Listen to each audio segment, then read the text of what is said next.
My partner in my junior golf tour told me something the other day that I thought was really, really cool. And we were talking about, swing feels and why swing feels just don't really hang on, or they don't seem to last. And he came up with it. He told me the acronym. Well, swing feels are wood. And I was like, what do you mean they're wood? Yeah, they work only one day. And I was like, oh, that's very interesting. Well, there's a reason for that, and that's what this video is going to be all about. All right, let's get started. So why do swing feels or swing thoughts just work only one day? Well, there's a simple reason for that, is that when you first have a swing thought or a swing feel, it's born of curiosity. So whether you developed it on your own from just hitting some golf balls and you felt something in your swing that really stimulated because you had a good shot and a good experience, you either take that, or it just might be something you're curious about. Maybe something you read in a golf magazine, saw in a YouTube video, or whatever it might be. But that first day, oftentimes, when I'm very curious about something, is when I'm in my absolute best learning and performing state. I'm paying attention to what I'm doing. I'm doing it with a sense of curiosity and without any judgment.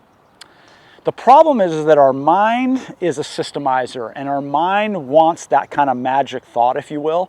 And so by the next day, let's say I had a great practice session with my swing feel, whether it be in transition or impact or just wherever it might be. The next day, I'm trying to feel that. I'm trying to anticipate it. My mind wants the result that I got from the feel, but it's paying more attention to the result and a little less attention to what I'm doing. So it usually has a 50-50 on the second day. It's like, yeah, I still hit some really good shots with that feel, but I mess up a lot more often. And it's because instead of being curious and present and letting the body experience it and letting the mind being more of kind of in the background, letting the body do what it's doing, the mind now is controlling. The mind cannot keep up with the body. And because the mind cannot keep up with the body, it starts to anticipate, and that starts to create glitches in other parts of the golf motion. And of course, by day 3 or 4, if you're a normal golfer, that feel completely deteriorates and we're on to the next feel. And so we're constantly going through the cycle of trying to find a feel or a swing thought. And 30 handicappers all the way to scratch golfers are guilty of the same thing. There's a part of us in our mind that thinks that if we get just the right thought or the feel, it's all going to come together. Well, if that were the case, everybody'd be really good at golf. So it's definitely not the case, and we need to stop fooling ourselves. So what is the best way to actually learn about golf or to develop your golf motion? Well, that's what we're going to do in the next segment of this video. So if swing feels and swing thoughts don't work and don't last, what's a better way to develop your golf motion? Well, I like people to go with what I call swing visualizations. Your motor skills have a very, very strong connection to your picture center of your brain. Whether you're imagining it or actually physically watching it, that's when you really can understand and your body can really kind of respond to something that's useful. The visual stimuli of movement and what you want in the movement, but also kind of where the motion is going, the spatial relationships, that really allows us to kind of free up our motion. Golfers need to spend way, way more time out of their minds in this kind of swing feel where I'm thinking too much, and start really going, well, where do I want the golf club to go? Where does my body move? And the easiest way to do that is to really everybody has a pretty good understanding that you're going to take the golf club back, change directions, and come back through and strike the golf ball.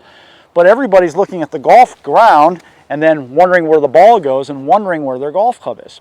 Well, all you got to do is fill in the blanks. So if you want to start to create really long-lasting, true improvement in your golf swing, you need to see it happen as it happens. This can be done a number of ways. Having a mirror is a great way to do it, but also just from a first-person experience is equally good. I really like players to learn to watch the golf club as it comes around them, because the more you watch how the golf club goes back and the more you see it doing the things you want it to do, the more your body is naturally adapting its movement pattern to get it to happen. You see, we don't just pick the golf club up and strike the ball and make it go to the target. That's exactly how most people learn how to play golf, but that actually isn't how you learn how to make your best golf swing. You need to have a sense of the golf club's movement pattern and how your body is actually going to adapt to that motion pattern. And your eyes are the strongest window to that. So if you can actually see where the golf club is going and activate that picture center and practice making practice swings the way you want them to be. So whatever you're working on in your golf swing, whether it be the takeaway or any part of it. Do practice swings in a whole motion and see it going where you want it to go.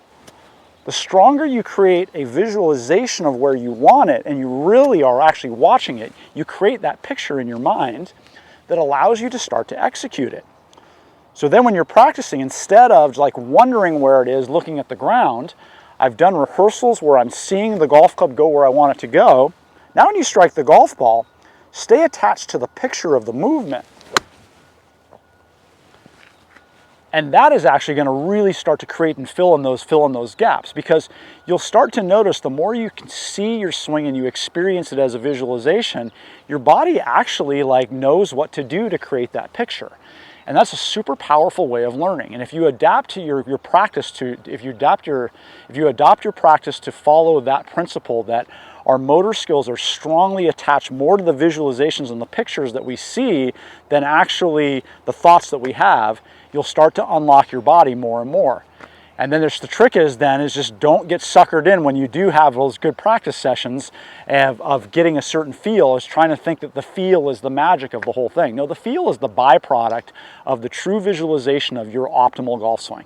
So remember, next time you go practice, make sure you're actually spending time watching the golf club move around your body, making it a very, very visual sense, and then trying to swing to the picture. And I bet you'll find that you progress more steadily, incrementally, and more successfully over time.